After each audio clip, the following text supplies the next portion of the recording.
მოგესალმებით, მე ვარ ნინი, მენტალური ზრდის აკადემიის მენტორი და დღევანდელ ვიდეოში გავაგრძელებთ საუბარს ჩარლზ ენელის სურვილების ასრულების მასტერგასაღების სისტემაზე, განვიხილავთ რიგით მეორე გაკვეთილს და მასთან ერთად მეორე სავარჯიშოს. შეგახსენებთ, რომ მენტალური ზრდის აკადემიის YouTube გვერდზე კვირაში ერთხელ იტვირთება ახალი გაკვეთილი და თქვენ შეგიძლიათ ისარგებლოთ ამ უნიკალური შესაძლებლობით და სრულიად უფასოდ გაიაროთ სრული კურსი.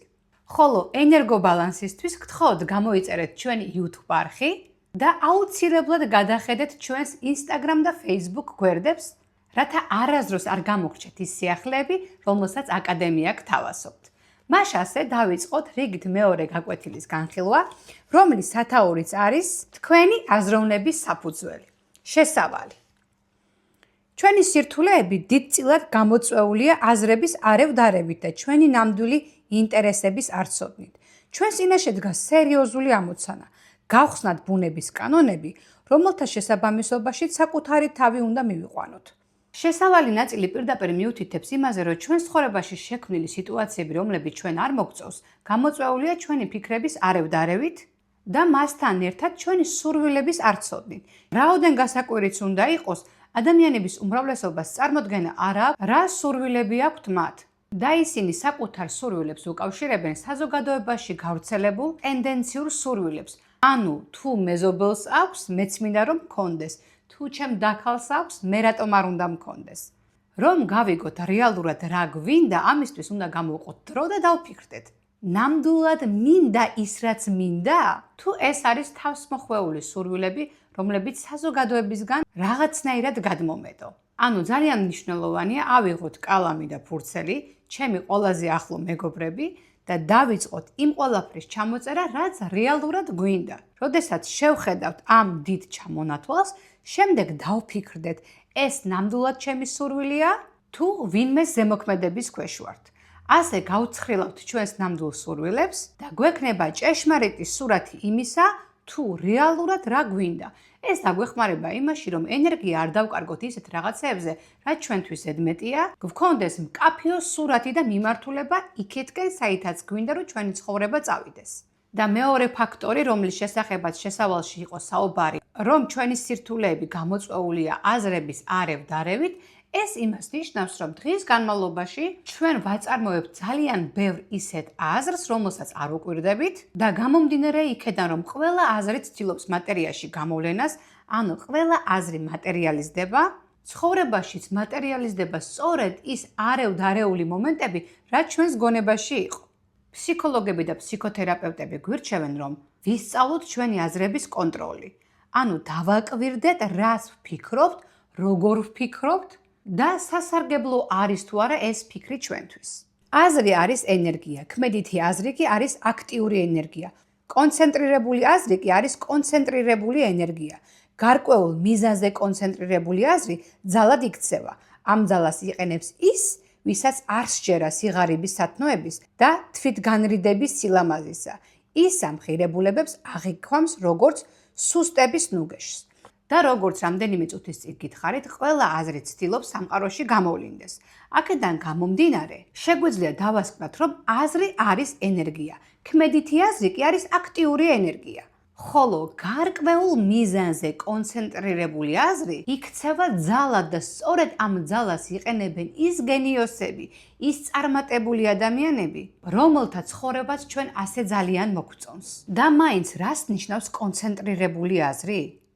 ეს არის აზრი, რომელიც მიმართულია რაღაც ერთ კონკრეტულ ობიექტზე და ამ ობიექტს აწვდის ენერგიას.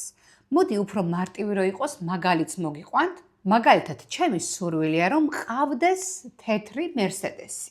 მას კონცენტრირებული აზრი ამის შესახებ როგორი იქნება? მე დღის განმავლობაში რამდენჯერმე უნდა ვნახო ის მოდელი, რომელიც მინდა რომ მყავდეს, შემიძლია ამ მოდელის სურათი დავაყენო ჩემი ტელეფონის ეკრანზე, შემიძლია ვისარგებლო აფირმაციით და დავწერო სიტყვა შეთანხმება, რომ მე მყავს თეთრი მერსედესი, ასევე შემიძლია გავიარო ავტოსალონში ან ინტერნეტის საშუალებით დავათვალიერო ის მოდელი, რომელიც მომწონს, შესაბამისად მივმართო ამ სურვილისკენ კონცენტრირებული ენერგია. მაგრამ არ დაგვავიწყდეს, ძალიან მნიშვნელოვანია, რომ ჩვენი სურვილი იყოს კონკრეტული. და ამაში იმას ვგულისხმობ, რომ ზოგადად კი არ უნდა ვინატრო თეთრი Mercedes-ი. უნდა ვიცოდე რა მოდელი, რომელი ტიპის, როგორი გამავლობის მჭირდება მე. რაც უფრო კონკრეტულია ჩვენი სურვილი, ტვინისთვის უფრო მარტივი ხდება მისი ვიზუალიზაცია.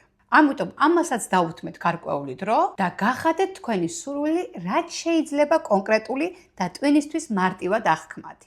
ახლა კი გადავიდეთ თეზისებზე. გონების მუშაობა წარმოდგენილია საქმიანობის ორი პარალელური სახით, რომელთაგანაც ერთი ცნობიერია, მეორე კიდევ ქვეცნობიერი. პროფესორი დევიდსონი ამბობს, ის ვინც აპირებს გონებრივ საქმიანობის ყველა სახის გაშუქებას საკუთარი ცნობიერების სინათლით, დიდად არ განსხვავდება იმისგან, ვინც აპირებს სამყაროს განათებას ხელის ფანრით. ანუ თურმე გონება მუშაობს ჩვენი ცნობიერი გონების ორგანოს ტვინისა და ქვეცნობიერი გონების ორგანოს მზის წნულის ერთიანი მუშაობის პრინციპით. და ის ადამიანი, რომელიც ცდილობს მხოლოდ გონების საშუალებით წარმართოს თავისი ცხოვრება, დიდ წარმატებას ნამდვილად ვერ მიაღწევს, რადგან ეს გავს სამყაროს განათებას პატარა ფარნით. ცხადია, სამყაროს ჩვენ პატარა ფარნით ვერ გავანათებთ, რადგან მხოლოდ ტვინის საშუალებით ვინც მოქმედებს და არ ცდილობს აღმოაჩინოს ის უსაზღვრო შესაძლებლობები, რომელიც მზის წნულს აქვს, ზუსტად ემსგავსება იმ ადამიანს, რომელიც ცდილობს უკუნეთი სიბნელე გაანათოს ფარნით. ქვეცნობიერი სული კეთილმოსურნე უცნობის მსგავსად მუშაობს და ზრუნავს ჩვენს კეთილდღეობაზე და ხელში გვაძლევს მხოლოდ მწიფე ნაყოფებს. აზრობრივი პროცესების საბოლოო ანალიზი გვიჩვენებს, რომ ქვეცნობიერება უმნიშვნელოვანესი მენტალური მოვლენების თეატრია. და თუ ჩვენ გვინდა წარმატებას მივაღწიოთ ცხოვრებაში, აუცილებლად უნდა ჩავთოთ ქვეცნობიერი გონება, რომლის მუშაობა წააგავს კეთილმოსურნე უცნობის მუშაობას, რომელიც მუდმივად ზრუნავს ჩვენს კეთილდღეობაზე. სწორედ ქვეცნობიერი გონების გამოყენების უნარი გვაძლევს იმ უსაზღვრო შესაძლებლობებს, რომელზეც ძალიან ბევრ ჩვენგანს წარმოდგენაც კი არა აქვს. ოსტატობა პიანინოზე დაკვრაში, ციგურებზე სრიალში, მანქანაზე ბეჭდვაში, საერთოდ ნებისმიერ პროფესიაში, რომელიც კვალიფიციურ შრომას მოითხოვს, დამოკიდებულია ქვეცნობიერი გონების საქმიანობაზე. ფორტეპიანოზე პიესის შესანიშნავი შესრულება და იმავდროულად ცოცხალი საუბარი დემონსტრირებს ჩვენი ქვეცნობიერი ძალების სიძლიერეს. და მართლაც ქვეცნობიერი გონების ღირებულებები უსაზღროა. მე ძალიან მიყვარს მაგალითების მოყვანა და აქაც შევეცდები მარტივი მაგალითი მოგიყვანოთ იმის შესახებ თუ როგორ მუშაობს ჩვენი ქვეცნობიერი გონება. გავიხსენოთ მომენტი, როდესაც მოვამზადეთ ჩვენი პირველი კერძი. ყველაფერს ვაკეთებდით დაკვირვებულად. ვითვლიდით, რამდენ კოვს, რამდენ გრამ ნივთიერებებს დავამატებდით ქვაბში. ყოველ 2 წუთში ვუყურებდით ქვაბს, აბა თუ მომზადდა ჩვენი კერძი. მოკლედ, ძალიან დაძაბული ვიყავით, როდესაც პირველად მოვამზადეთ კერძი. მაგრამ მას შემდეგ, რაც გონებამ რამდენჯერმე შეასრულა ერთი და იგივე პროცესი, ანუ ბევრჯერ დაამზადა ეს კერძი, ეს ინფორმაცია, რომელიც ადრე უცნობი იყო, ამეორების შედეგად გახდა ნაცნობი და გადავიდა ქვეცნობიერ გონებაში. ჩვენ შევძელით დამოუკიდებლად თვლის და ანგარიშის გარეშე მოგვემზადებინა იგივე კერძი და თან მოგვემზადებინა ისე, რომ ამ დროს არანაირი ღელვა, არანაირი მოლოდინი არ გვქონოდა. ესე იგი, როდესაც ტვინი რაღაცას პირველად აკეთებს, მაგ დროს მუშაობს ცნობიერი გონება. მას შემდეგ, რაც ეს ქმედება რამდენჯერმე იქნება გამეორებული, ეს ინფორმაცია გადადის ქვეცნობიერ გონებაში და ის ხდება ავტომატური. მოდით მეორე მაგალითსაც მოგიყვანთ. თუ ავტომობილს მართავთ, საწყის ეტაპზე, როდესაც იყავით ახალი მძღოლი, ყველა დეტალს აკვირდებოდით, იყავით ძალიან ფრთხილი, ყველა ღილაკს უყურებდით. მოძრაობდით ძალიან ნელა და ფრთხილად. მაგრამ გარკვეული დროის გასვლის შემდეგ, თქვენ უკვე შეგეძლიათ საჭესთან როცა ხართ, ესაუბროთ გვერდით მჯდომ ადამიანს. შეგეძლიათ ტუჩზე ტუჩსაცხის კი წაისვათ. ანუ რას ნიშნავს ეს? თავიდან ქმედება იყო ტვინისთვის უცნობი, მაგრამ მას შემდეგ, რაც ტვინმა დაისწავლა, გადაუშვა ეს ინფორმაცია ქვეცნობიერში და ქვეცნობიერმა გონებამ უკვე ავტომატურად შეძლო იმ ყველაფრის შესრულება, რაც ადრე დიდ სირთულეს წარმოადგენდა. ქვეცნობიერების ღირებულება უზარმაზარია, იგი შთაგვაგონებს, იგი გვაფრთხილებს, იგი გვაწვდის მეხსიერების საკუჭნაოდან სახელებს, ფაქტებს და სურათებს. იგი მართავს ჩვენს აზრებს, გემოვნებებს და ასრულებს ისეთ რთულ ამოცანებს, რომ ჩვენი ცნობიერი გონება ვერ გაუმკლავდებოდა მათ. ამისთვის საჭირო ძალებიც რომ ჰქონოდა. საქმიანობის ამ ორ ტიპს თუ შევადარებთ, მომენტით ნაკარნახევ საქმიანობას და საქმიანობას, რომელიც რითმულად და ნელა მიმდინარეობს და მუდმივია ნებისმიერ მომენტში, ეს უკანასკნელი შთაგვაგონებს მოწიწებას და გვაიძულებს ვეძებოთ ამ გამოცანის ახსნა. ჩვენ მაშინვე გვესმის, რომ ეს ჩვენი ფიზიკური არსებობისთვის სასიცოცხლოდ აუცილებელი პროცესებია და თავისთავად გვებადება დასკვნა, რომ ეს უმნიშვნელოვანესი ფუნქციები შემთხვევით არ არიან გაუცხოებულნი ჩვენს გარეთ მიმართული ნებისგან, ყველა თავისი ცვლილებით და გადასვლებით და ეს ფუნქციები ხორციელდება ჩვენ შიგნით არსებული მუდმივი და საიმედო ძალის ხელმძღვანელობით. ამ ნაწილში ავტორი კვლავ გვესაუბრება ქვეცნობიერი გონების უსაზღვრო შესაძლებლობებზე და კიდევ ერთი მაგალითი გამახსენდა ცხოვრებიდან. გქონიათ ალბათ ისეთი მომენტი, როდესაც ვიღაცის სახელის გახსენება გინდათ და იმ მომენტში არ გახსენდებათ. შემდეგ ივიწყებთ ამას, გადის დრო და რამდენიმე ხანში ამ ადამიანის სახელი ჩვეულებრივად ამოგიტივტივდებათ. სწორედ ეს არის ქვეცნობიერი გონების მუშაობის დამადასტურებელი ფაქტი. ის ჩვენს დავალებებს ჩვენგან დამოუკიდებლად ასრულებს და როდესაც იქნება მზა ინფორმაცია, აუცილებლად მოგვაწვდის. ამასთან ქვეცნობიერი გონება უზრუნველყოფს ჩვენი შინაგანი ორგანოების ფუნქციონირებას. და ეს ფუნქციები ხორციელდება ჩვენ შიგნით, ჩვენგან დამოუკიდებლად, მუდმივი და საიმედო ძალის ხელმძღვანელობით და ეს არის ის ძალა, რასაც ქვეცნობიერი გონება ჰქვია. შეიძლება აქამდე არც კი გქონდა წარმოდგენა იმის შესახებ თუ რა დიდი ძალაა ქვეცნობიერ გონებას, მაგრამ დღეს უკვე შეგიძლიათ ამ ყველაფერზე დაფიქრდეთ და ფიქრის შედეგად აუცილებლად გაგიჩნდებათ მადლიერების შეგრძნება, რომ თქვენში არის გონება, რომელიც თქვენგან დამოუკიდებლად, თქვენ როცა გძინავთ, თქვენ როცა რაღაც სხვა ფიქრებში ხართ, ასრულებს იმ სასიცოცხლოდ მნიშვნელოვან დავალებებს, რომელიც აუცილებელია თქვენი როგორც სისტემის არსებობისთვის. აუცილებელია ნათლად გავიგოთ ამ ორი გონების ფუნქციები მენტალურ დონეზე, ასევე ზოგიერთი სხვა ფუნდამენტალური პრინციპები. ვიქვამთ რა სამყაროს 5 ძირითადი გრძნობით და ვმოქმედებთ რა მათი საშუალებით, ცნობიერ გონებას საქმე აქვს შთაბეჭდილებებთან და გარე სამყაროს საგნებთან. თუ ქვეცნობიერი გონება უზრუნველყოფს ჩვენი შინაგანი ორგანოების კეთილფუნქციონირებას, ცნობიერი გონება თურმე სამყაროს აღიქვამს გრძნობის 5 ორგანოს საშუალებით და ესენი არის სმენა, ყნოსვა, მხედველობა, გემო და შეგრძნება. ამ გონებას აქვს განსხვავების უნარი, რომელიც თან ატარებს პასუხისმგებლობას არჩევანზე. აი ეს ძალიან მნიშვნელოვანი მომენტია. ცნობიერი გონების საშუალებით ჩვენ ვირჩევთ რაღაცებს და ამ რაღაცებს ვირჩევთ ჩვენ გრძნობის 5 ორგანოს გამოყენების მეშვეობით. უფრო მარტივი რო იყოს იმის გაგება თუ როგორ ირჩევს ცნობიერი გონება გრძნობის 5 ორგანოს საშუალებით, მოგიყვანთ მაგალითს. დავინახეთ 2 ქალბატონი. აღვიქვით ისინი მხედველობით, ხო? ერთი მოგვეწონა, მეორე არ მოგვეწონა. ანუ ჩვენ გავაკეთეთ არჩევანი, რომელი არის კარგი და მივიღეთ ამის შესახებ გადაწყვეტილება. ან მაგალითად გავშინჯეთ 2 ხილი, სულ სხვადასხვა, ფორთოხალი და ვაშლი, ორივე ვთქვათ გემრიელია, მაგრამ ჩავთვალეთ, რომ ფორთოხალი უფრო მოგწონს. ვაქციეთ ის პრიორიტეტად და ეს ინფორმაცია დაიმახსოვრა ცნობიერმა გონებამ და გადასცა ქვეცნობიერს. ალბათ გავიგეთ ხო, როგორ ახდენს ცნობიერი გონება არჩევანს და შემდეგ ამ არჩევნების საფუძველზე იღებს გადაწყვეტილებებს, რომლებიც თავის მხრივ ქვეცნობიერ გონებაში გადადის. ცნობიერ გონებას აქვს ინდუქციური, დედუქციური, ანალიტიკური ან სილოგისტური მსჯელობის უნარი. და ეს ძალა შეიძლება ძალიან მაღალ დონეზე იყოს განვითარებული. ეს არის ნებისყოფის და ყველა მისგან გამომდინარე ენერგიის ადგილსამყოფელი. მას შეუძლია არამხოლოდ იმოქმედოს სხვა გონებაზე, არამედ მართოს კიდეც ქვეცნობიერი გონება.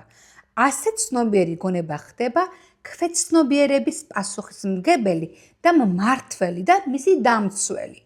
ეს მისი მაღალი მისიაა, რომელსაც შეუძლია მკვეთრად შეცვალოს თქვენი ცხოვრების პირობები. მე-12 თეზისი ძალიან მნიშვნელოვანია. ის გვეუბნება, რომ ცნობიერი გონება გარდა იმისა, რომ იღებს გადაწყვეტილებებს, მას აქვს ინდუქციის, დედუქციის, ანალიტიკური და სხვა უნარები. ანუ ის განამარტო გემოსა და ვიზუალური მახასიათებლით აფასებს სიტუაციებს, არამედ ის მსჯელობს და ამ მსჯელობის საფუძველზე იღებს გადაწყვეტილებას და ამ გადაწყვეტილებებს უშვებს ქვეცნობიერ გონებაში. ანუ ის არის ქვეცნობიერი გონების მმართველი და პასუხისმგებელი მასზე.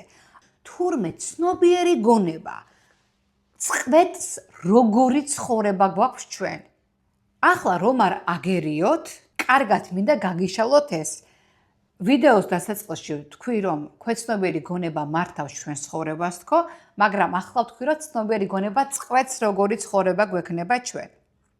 ეს რას ნიშნავს? ქვეცნობიერ გონებაში ილექება ის წარსულის ისტორიები, რწმენა წარმოდგენები, გამოცდილებები, ტრაუმები თუ სიხარულები, რაც ჩვენ ცხოვრებაში გქონდა. მაგრამ ეს ყველაფერი რაც ჩვენ თავს გადაგხვდა, ხომ ცნობიერმა გონებამ აღიქვა და შეაფასა ცუდად ან კარგად და გადასცა ქვეცნობიერს. კიდევ უფრო რომ გაგიმარტივოთ, მაგალითს მოგიყვანთ, ბავშვობაში შეგხვდათ ვიღაცა ადამიანი, რომელიც გამოდმებით ჩხუბობდა და ყვიროდა, თქვენმა ტვინმა ეს აღიქვა ნეგატიურად, ეს ინფორმაცია გადაეცა ქვეცნობიერ გონებას და დღეს, როდესაც დაინახავთ ვინმეს, ვინც ჩხუბობს, ან ვინც ყვირის, უკვე იცით, რომ ეს არის ნეგატიური პიროვნება. და თქვენი მის მიმართ დამოკიდებულებები, რა თქმა უნდა, უარყოფითი იქნება. უნდა მიხვდეთ, რომ ცნობიერი გონება დღეს, ახლა ამ მომენტში, ანუ ცხოვრების მიმდინარე პროცესში იღებს გადაწყვეტილებებს, მაგრამ ეს გადაწყვეტილებები შედის ჩვენს ქვეცნობიერ გონებაში, ის ილექება და რჩება მთელი ცხოვრების განმავლობაში. ანუ ცნობიერი გონება მოქმედებს აქ და ახლა, მაგრამ ქვეცნობიერი გონება მთელი ცხოვრების განმავლობაში დალექილი ინფორმაციას გამოასხივებს ჩვენს ცხოვრებაში. სწორედ ეს გვაძლევს საშუალებას, რომ ჩვენი ცხოვრება დღეს შევცვალოთ, თუ შევცვლით ჩვენ ქვეცნობიერ რწმენა წარმოდგენებს და ძველ პატერნებს. და ჩვენ ამ კურსის ფარგლებში ამ ყველაფერს აუცილებლად ვისწავლით. ქვეცნობიერი გონება აკეთებს სამართლიან და ზუსტ დასკვნებს იმ წინაპირობიდან, რომლებიც გარე წყაროებიდან იქნა აღებული. თუ წინაპირობა ჭეშმარიტია, ქვეცნობიერი გონება უშეცდომო დასკვნამდე მიდის, ხოლო თუ წინაპირობა ან მითითება მცდარია, ყველა ნაგებობა ინგრევა. ქვეცნობიერი გონება მონაწილეობას არ იღებს მტკიცების პროცესში. იგი ეყრდნობა ცნობიერ გონებას, კარიბჭის მცველს, თვლის რა, რომ ის დაიცავს მას მცდარი მითითებებისგან. ნახეთ, როგორი მოწყვლადი ყოფილა ქვეცნობიერი გონება. ანუ ის იმდენად ენდობა ჩვენს გონებას, რომ აღარ განიხილავს ტვინმა, რომ მიაწოდა ინფორმაცია ის მართალია თუ ტყუილი. რახან მიწოდებული ინფორმაცია იქნა ჩასული, მას სჯერა და მოქმედებს იმის შესაბამისად. მაგალითი რომ მოგიყვანოთ, თუ ქალს აქვს ნანახი ბევრი ღალატი, ბევრი იმედგაცრუება, ბავშვობიდანაც მისი მამა მთლად არ იყო დედის ერთგული, ირგვლივაც არ იყვნენ ისეთი ადამიანები, რომლებიც დიდი სიყვარულით გამოირჩეოდნენ ცოლების მიმართ, ასეთ ადამიანს ქვეცნობიერებაში ექნება პატერნი, ყველა კაცი მოღალატია. სამწუხაროდ ქართველი ქალების უმეტესობას აქვს ეს პატერნი, ვერც კი ხვდებიან, რომ ეს რწმენა წარმოდგენა მათ ცხოვრებას უმახინჯებს. როგორც უკვე გითხარით, ეს ინფორმაცია ამ ადამიანმა მიიღო ბავშვობიდან, ან მის ირგვლივ მიმდინარე მოვლენებიდან, აღიქვა ცნობიერმა გონებამ, რომ აი იმას უღალატეს, მეგობარს უღალატეს, დაქალს უღალატეს, ესე იგი კაცები არიან მოღალატეები და ჩავიდა ქვეცნობიერში. მას აუცილებლად შეხვდება ცხოვრებაში ისეთი მამაკაცი, რომელიც უღალატებს. და ეს ქალბატონი ყოველთვის იქნება ძალიან ეჭვიანი პარტნიორის მიმართ. და თუ თქვენც განიცდით ეჭვიანობის მომენტებს, თუ არენდობით ადამიანებს და განსაკუთრებით პარტნიორებს, დაფიქრდით, ეს ხომ არ არის გამოწვეული იქედან, რომ არასწორი რწმენა წარმოდგენები გაქვთ ზოგადად მამაკაცებზე. ცნობიერი გონება ფხიზელი უნდა იყოს. სიფხიზლის ყველა საათში, როდესაც გუშაგი არ არის საგუშაგოზე, ან მისი ფხიზელი მსჯელობა რიგი მიზეზების გამო დროებით ჩერდება, ქვეცნობიერი გონება დაცვის გარეშე რჩება და ღიაა ნებისმიერი წყაროდან მითითებებისთვის, პანიკით გამოწვეული ველური აღზნების დროს, რისხვისას, შეურაცხადი ბრბოს აღტკინებული ქმედების ან სხვა არაკონტროლირებადი ვნების ქვეშ. ეს მდგომარეობა ყველაზე უფრო საშიშია. ასეთ მომენტში ქვეცნობიერი გონება ადვილად ემორჩილება შიშს, სიძულვილს, ეგოიზმს, თვითდამცირებას და სხვა უარყოფითი ძალების შთაგონებას. აჰა, ნახეთ, ესე იგი, როდესაც ცნობიერი გონება არ არის საგუშაგოზე, ანუ ის არ არის ფხიზელი და არ აკვირდება რა ინფორმაცია შედის მის გონებაში, ამ დროს ქვეცნობიერი გონება რჩება დაუცველი, ის შეიწოვს ყველანაირ ნეგატივს, რომელიც ირგვლივაა. სწორედ ამიტომ უნდა ვიყოთ ყურადღებით, როდესაც ვუყურებთ საინფორმაციო გადაცემებს, ან ნეგატიური ჟანრის ფილმებს, ან ვუსმენთ სამწუხარო ისტორიებს სხვა ადამიანებზე, ან კიდევ ვართ მუდმივი წუწუნის, სევდის ან მელანქოლიის ქვეშ. რადგან ეს ინფორმაციები თქვენ და უნებურად ჩადის თქვენს ქვეცნობიერ გონებაში და იზიდავს ყველაფერს ისეც, რა ხარისხისაც იყო ეს ინფორმაცია. თუ იყო ეს ინფორმაცია ავადმყოფობაზე, მოიზიდავს მისკენ ავადმყოფობას. თუ იყო ეს ინფორმაცია უფულობაზე ან გაძვირებულ ფასებზე, მოიზიდავს მისკენ გაჭირვებას და შეზღუდვებს. თუ იყო ეს ინფორმაცია რაიმე სასიხარულოზე, მოიზიდავს მისკენ სასიხარულო მოვლენებს. აბა კარგად დაფიქრდით, დღის განმავლობაში რა ინფორმაციები შემოდის თქვენს გონებაში? რა ხარისხის მასალა შემოედინება იმ არხში, რითიც ცნობიერი გონება ქვეცნობიერ გონებასთან არის დაკავშირებული. ძალიან გთხოვთ, მოერიდეთ ნეგატიური ინფორმაციებს და ნეგატიური განწყობის მქონე ადამიანებს. ამით იმის თქმა არ მინდა, რომ ჩვენ სხვისი ტკივილი ან სხვისი დარდი არ უნდა გავიზიაროთ. უბრალოდ სამყაროში არიან ისეთი ადამიანებიც, რომლებიც გამუდმებით წუწუნებენ, გამუდმებით გაურკვევლობაში არიან და მათ დაძაბულობას, შფოთვას და აგრესიას ხანდახან მათ დაუნებურად, ხანდახან კი მათივე სურვილით გვდებენ ჩვენ და ასე ვთქვათ აბინძურებენ იმ აურას, რომელშიც ჩვენ ცხოვრობთ. როგორც სახლს სჭირდება დალაგება, ფანჯრებს გაღება და სუფთა ჰაერის შემოსვლა, ასევე სჭირდება ჩვენ აურას დაცვა, ნეგატიური ინფორმაციის შეზღუდვა და პოზიტიურ ველზე გადართვა. ქვეცნობიერ გონებას არასოდეს ძინავს. მან არ იცის დასვენებ, ისევე როგორც თქვენმა გულმა, თქვენმა სისხლმა. გამოირკვა, რომ საკმარისია ქვეცნობიერ გონებას უბრალოდ ჩამოუყალიბოთ გარკვეული ამოცანები, რომ მან მოქმედებაში მოიყვანოს ძალები, რომელთა დახმარებითაც სასურველი შედეგი მიიღწევა. ეს არის სწორედ იმ ენერგიის წყარო, რომელიც ყოვლის შემძლეობასთან გვაკავშირებს. აქ შიგნით იმალება ის პირველ მიზეზი, რომელიც ღრმა შესწავლას მოითხოვს. და ამ თეზისში არის ძალიან მნიშვნელოვანი პრაქტიკა, თუ თქვენ ამას დააკვირდებით, ქვეცნობიერი გონების უნარზე, რომლის მიხედვითაც მას შეუძლია ჩვენ დასასარგებლოდ იმოქმედოს, მაშინაც როცა გვძინავს. საკმარისია ქვეცნობიერ გონებას ჩამოვუყალიბოთ ამოცანები, ის მოქმედებაში მოიყვანს ძალებს, რომლებიც ამ ამოცანების გადაჭრაში დაგვეხმარება. უფრო მარტივი პრაქტიკის სახე რომ მივცე ამ თეორიას, გასწავლით ერთ ტექნიკას.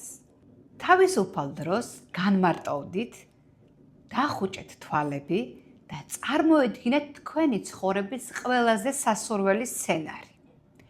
ეს სცენარი აწმყო დროში გადაიტანეთ ფურცელზე, შემდეგ გადაიკითხეთ, შეიტანეთ შესწორებები, უფრო გაალამაზეთ, გაამრავალფეროვნეთ და კვლავ გადაიკითხეთ.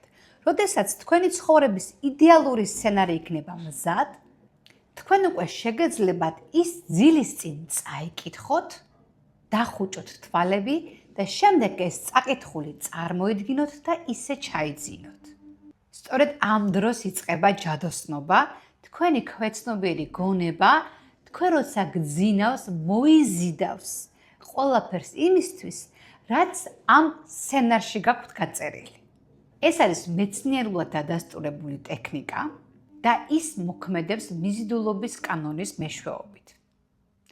უბრალოდ სცადეთ, გადაეჩვიეთ სქროლვით დაძინებას და შეცვალეთ ის ქვეცნობიერის დაპროგრამების ამ ტექნიკით, შედეგები კი ნამდვილად გაგაოცებთ.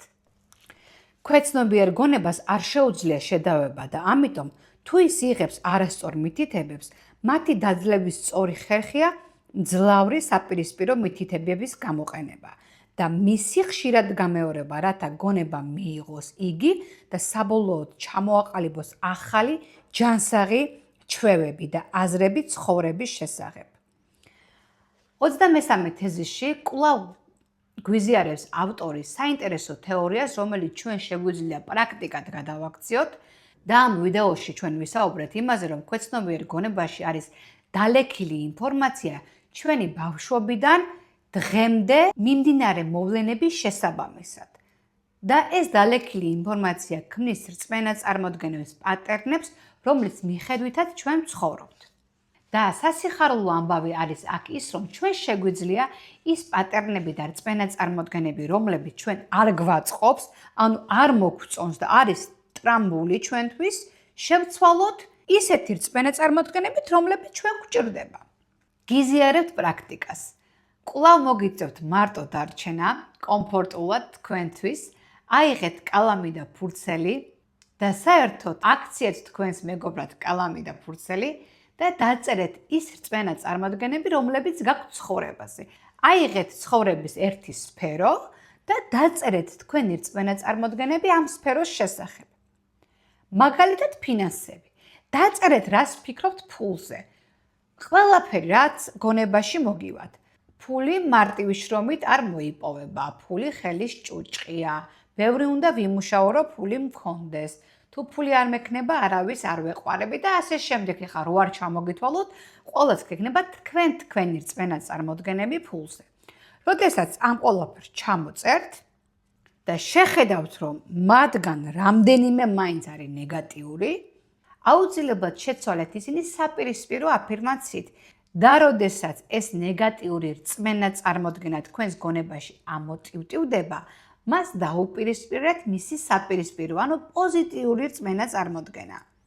მაგალითად, ფული ხელის ჭუჭყია ან მდიდარი ადამიანები ბოროტები არიან. ეს არის ნეგატიური რწმენა წარმოდგენა. ეხლა როგორ შევცვალოთ ის პოზიტიურად? მე ვიცი ისეთი მდიდარი ადამიანები, რომლებიც არიან ქველმოქმედები და სხვა ადამიანებისთვის აკეთებენ სიკეთეს. აი ეს არის ამ ყველაფრის პოზიტიურად შეცვლა. მაგრამ მხოლოდ წინადადების წარმოთქმა არ დაგეხმარებათ მეგობრებო, ეს თქვენს გონებას აუცილებლად უნდა სჯეროდეს. და მართლაც თუ დაფიქრდებით, ბავშვობიდან ყოველთვის ყველა ზღაპრის გმირი, თუ ყველა ფილმის მსახიობი, რომელიც იყო მდიდარი, რაღაცნაირად ბოროტი იყო. ანუ ბავშვობიდან, ფილმებიდანაც კი გვიდებდნენ ტვინში იმას, რომ მდიდარი არის ბოროტი. თუმცა შესაძლებელია მდიდარიც იყოს ბოროტი და ღარიბიც იყოს ბოროტი, ხომ ასეა. მაგრამ ჩვენ ამ შემთხვევაში გვაწყობს, რომ მდიდარი იყოს კეთილი. ამიტომ უნდა გავიხსენოთ ისეთი ადამიანები, ან მოვიძიოთ ინტერნეტში, რომლებიც არიან მდიდრები და აკეთებენ ბევრ სიკეთეს. ასევე საკუთარ თავზე ამ ყველაფრის წარმოდგენა ძალიან დაგეხმარებათ. თქვენ რომ გქონდეთ ძალიან დიდი სიმდიდრე, ხომ ძალიან ბევრ სიკეთეს გააკეთებდით, ხომ ძალიან ბევრ ადამიანს დაეხმარებოდით. შესაბამისად, თქვენმა ტვინმა უნდა მიხვდეს, რომ სიმდიდრე თქვენთვის საფრთხეს არ წარმოადგენს. რომ იმ შემთხვევაში თუ თქვენ გექნებათ მეტი ფული, თქვენ გახდებით უფრო კეთილები, ვიდრე ახლა ხართ. სხვათა შორის ახლა მახსენდება ერთ-ერთ მონაწილეს ჰქონდა ასეთი რწმენა წარმოდგენა ფულთან დაკავშირებით, თუ მე მექნება მეტი ფული, ნათესავები მომთხოვენ, რომ ფული ვასესხო. წარმოგიდგენიათ? და ამის გამო მის ცხოვრებაში არ შემოდიოდა მეტი ფინანსური კეთილდღეობა. ანუ მას ეშინოდა მეტი ფინანსური შემოსავალი მიეღო, იმიტომ რომ სხვას არ მოეთხოვა. როდესაც ჩვენ ვიპოვეთ ეს რწმენა წარმოდგენა, ჯერ კარგად ვიცინეთ ორივე, შემდეგ თქვა რომ მართლა ასე იყო, თურმე საკუთარი ძმა, ოჯახის წევრი, ხშირად თხოვს მას ფულს და ხანდახან უწევს მისი შემოსავლის დამალვა, იმიტომ რომ ერიდება ძმასთან, რომ ხშირად ვერ აძლევს მოკლედ ფულს. აქ კიდე ამოტივტივდა მეორე რწმენა წარმოდგენა, რომ ის ვალდებულია დაეხმაროს ოჯახის წევრებს და ამ რწმენა წარმოდგენაზე შემდეგ ვიმუშავეთ და საბოლოო ჯამში დაახლოებით 2 თვეში ეს ადამიანი დაწინაურდა და მისი ხელფასი გაორმაგდა. მაგრამ მანამ სანამ არ მოხდა ის, რომ ამ გოგომ არ გაანალიზა, რომ ის არავისთან არ იყო ვალდებული და თუ ვინმეს დაეხმარებოდა, ის მისივე კეთილინება იყო, იქამდე ეს ყველაფერი არ მოხდა. თუ თქვენც გქონიათ მსგავსი შემთხვევა, ან იცნობთ ვინმეს, ვისაც იგივე ისტორია აქვს, გთხოვთ დამიწერეთ კომენტარებში. ესე იგი, რაზე შევჩერდით? შევჩერდით იმაზე, რომ ჩვენ შეგვიძლია პოზიტიური რწმენაწარმოდგენების გამეორების გზით ქვეცნობიერი გონება გადავაპროგრამოთ და მოვაწყოთ ისე, როგორც ჩვენ გვჭირდება. ქვეცნობიერ გონებას არ შეუძლია შედავება, ამიტომ თუ ის იღებს არასწორ მითითებებს, მათი დაძლევის სწორი ხერხია ძლავრი საპირისპირო მითითებების გამოყენება და მისი გამეორება, როგორც უკვე ვთქვი. რათა გონება მიიღოს იგი და საბოლოოდ ჩამოაყალიბოს ახალი ჩვევები, აზრები ცხოვრების შესახებ. ქვეცნობიერი გონება ხომ ჩვევის ბინადრობის ადგილია. ის, რასაც მრავალჯერადად ვაკეთებთ, ავტომატიზმამდე დადის და აღარ არის მსჯელობის საგანი. შევაჯამოთ ნათქვამი, ქვეცნობიერება ჩვენი მეხსიერების საკუჭნაოა. მასში დამალულია აზრის შესანიშნავი დესპანები, რომლებიც მუშაობენ დროსა და სივრცისგან დამოუკიდებლად. ეს არის პრაქტიკული ინიციატივისა და შემოქმედებითი სასიცოცხლო ძალების წყარო. ეს ჩვევის ბინადრობის ადგილია. სულიერ პლანზე ეს არის იდეალების, მისწრაფებების წარმოსახვის წყარო და არხი, რომლითაც ჩვენ ვცნობთ ჩვენს ღვთაებრივ წყაროს. იმ ხარისხით, რა ხარისხითაც ვაღიარებთ ამ ღვთაებრიობას. ვიღაცა გკითხავს, როგორ შეუძლია ქვეცნობიერებას შეცვალოს ჩვენი მდგომარეობა? პასუხი ასეთია. ეს შესაძლებელია, რამდენადაც ქვეცნობიერება სამყაროსეული გონის ნაწილია, ხოლო ნაწილი უნდა შეესაბამებოდეს მთელს გარეგნულადაც და ხარისხითაც. განსხვავება მხოლოდ მასშტაბშია. აქ ძალიან მსუბუქად გვაწოდებს ინფორმაციას იმის შესახებ, რომ ქვეცნობიერი გონებით ჩვენ ვუკავშირდებით ღმერთს, იგივე სამყაროსეულ გონს და ამის შესახებ უფრო მესამე გაკვეთილში იქნება საუბარი და აუცილებლად ნახეთ მომდევნო ეპიზოდი. ახლა კი გადავედით ნომერ მეორე სავარჯიშოსთან, ჯერ ტრადიციულად აგიკითხავთ და შემდეგ აგიხსნით. წინა კვირას მე მოგეცით სავარჯიშო, რომელიც საშუალებას გაძლევთ ისწავლოთ თქვენი ფიზიკური სხეულის მართვა. თუ ეს ვარჯიში შეასრულეთ, მაშინ მზად ხართ წინ წახვიდეთ. ამ ჯერზე თქვენ დაიწყებთ საკუთარი აზრების მართვას. თუ ეს შესაძლებელია, ივარჯიშეთ ყოველთვის ერთსა და იმავე ოთახში, ერთსა და იმავე სკამზე, ერთსა და იგივე პოზაში. ზოგჯერ ერთი და იგივე ოთახში ვარჯიში შეუძლებელია. ამ შემთხვევაში უბრალოდ მაქსიმალურად გამოიყენეთ არსებული პირობები. ეხლა ისევე როგორც ადრე იყავით სრულიად უძრავი. ნუ აკავებთ ნურანაირ აზრებს. დროთა განმავლობაში ეს შესაძლებლობას მოგცემთ მართოთ ყველა აზრი, რომლებიც გაშინებთ, გაღელვებთ და განივითაროთ მხოლოდ თქვენთვის სასურველი აზრები. გააგრძელეთ ვარჯიში, სანამ სრულყოფილად არ დაეუფლებით ამ უნარს. თავიდან თქვენ ეს გამოგივათ მხოლოდ რამდენიმე წამით, მაგრამ ეს ვარჯიში ძალიან სასარგებლოა, რადგან ძალიან კარგად გაჩვენებთ, თუ რა უზარმაზარი რაოდენობის აზრები ცდილობენ თქვენს მენტალურ სამყაროში შეღწევას. შემდეგ კვირას მიიღებთ ახალ ინსტრუქციას. ის იმ ვარჯიშის შესახებ, რომელიც უფრო საინტერესოდ მოგეჩვენებათ, მაგრამ თავიდან უნდა ისწავლოთ ამის შესრულება. ესე იგი, მეგობრებო, მეორე სავარჯიშო როგორ სრულდება? ხუჭავთ თვალს, ჯდებით ფარაონის პოზაში, ზურგს მივაყრდნობთ საზურგეს ისე, რომ არ დავიღალოთ და არ მოვიჭიმოთ. სასურველია ყველა ვარჯიში შევასრულოთ ერთსა და იგივე დროსა და ერთსა და იგივე ადგილზე, მაგრამ თუ ამის შესაძლებლობას არ გვაძლევს რაღაცა ჩვენი სიტუაციები, ამის გამო თავს ნუ დავითრგუნავთ, ნუ ავშფოთდებით და შეგვიძლია რომ შევცვალოთ ადგილი, მაგრამ სასურველია რომ ერთსა და იგივე დროს და ერთსა და იგივე ადგილზე შევასრულოთ. ეხლა ტექნიკა როგორ მიმდინარეობს? ესე იგი თვალდახუჭული ვართ და ვაკვირდებით აზრების შემოდინებას. მოვიდა რაღაცა აზრი, ხო? დავაკვირდით აზრის თვალით ამ აზრს. დავაკვირდით ამ ფიქრებს, გავუშვით. მოვიდა მომდევნო, იმასაც დავაკვირდით, ისიც გავუშვით. შემდეგ მესამე მოვიდა და ასე ხდება უსასრულოდ. ახლა ჩვენი დავალება რა არის? რომ მოვიდა პირველი აზრი და დავაკვირდით ამ აზრს და გავუშვით, სანამ მეორე აზრი მოვიდა, იმათ შორის იყო რამდენიმე წამი. აი ეგ რამდენიმე წამი უნდა დავაფიქსიროთ.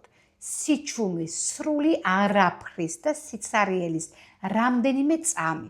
როდესაც ჩვენი გონება არაფრით არ არის დაკავებული და არის სრულიად სიცარიელი, აი ეგ რამდენიმე წამი უნდა დავიჭიროთ. ხო დავიჭირეთ ეგ რამდენიმე წამი და ვართ სრულ სიჩუმეში. კვლავ მოვა რაღაც სხვა აზრი. ის ახალი აზრიც რომელიც მოვიდა, ისიც უნდა გავუშვათ და დაველოდოთ კიდევ ახალის მოსვლას. ამ მომენტში ჩვენ დავაფიქსირებთ თუ რაოდენ დიდი აზრები მოდიან ჩვენს გონებაში და რამდენი ინფორმაცია ცდილობს ჩვენს ტვინში შეღწევას. მაგრამ ჩვენ თან ვსწავლობთ ამ აზრების შეხედვას და გაშვებას. შეხედვა რაში გვჭირდება? ანუ შეხედვა აზრობრივ შეხედვას გულისხმობ. შევხედე ეს აზრი რა ხარისხის არის. დადებითია, უარყოფითია, საშიშია, პოზიტიურია, ნეგატიურია, ხო? თავიდან სავარჯიშოს დროს ამას კი არ ვაფასებ, უბრალოდ ვაკვირდები მე, როგორი ხარისხის არის ეს აზრი. დავაკვირდი, გავუშვი, ვარ სიჩუმეში და დაველოდე მომდევნოს. მომდევნოსაც დავაკვირდი, ისიც გავუშვი. მოკლედ 15 წუთი ვაკეთებთ ამ სავარჯიშოს. ხალხო, ეს არის ძალიან სასარგებლო სავარჯიშო და რა ვიცი, ყველა ადამიანს ურჩევ, რომ ეს სავარჯიშო შეასრულოს. ეს არის ტვინის უძლიერესი ვარჯიში, რომელიც გეხმარებათ დასვენებაში, ენერგიის აღდგენაში, თქვენი ფიქრების გაანალიზებაში, ფიქრების გაშვებაში, ნეგატივისგან თავის არიდებაში და ძალიან ბევრი სარგებელი აქვს. ეხლა ყველას ამას ვერ ჩამოვთვლი. თქვენ უნდა შეასრულოთ 7 დღის განმავლობაში. მომდევნო კვირას გეკნებათ ახალი სავარჯიშო, რომელიც უფრო სასიამოვნო შესასრულებელია. ძალიან გთხოვთ, თუ მოგეწონათ დღევანდელი შეხვედრა, გამოიწერეთ ჩვენი არხი, გაუზიარეთ სხვა ადამიანებს, იმიტომ რომ უზომოდ გვჭირდება ცნობადობის გაზრდა და თქვენი დახმარებით ეს არის შესაძლებელი. ასევე კომენტარებში დამიწერეთ, თუ მოგეწონათ დღევანდელი გაკვეთილი და თუ გაართვით თავის სავარჯიშოს. მე კიდევ გემშვიდობებით, ზუსტად ერთ კვირაში შევხვდებით ახალი გაკვეთილითა და ახალი სავარჯიშოთი. ბედნიერად!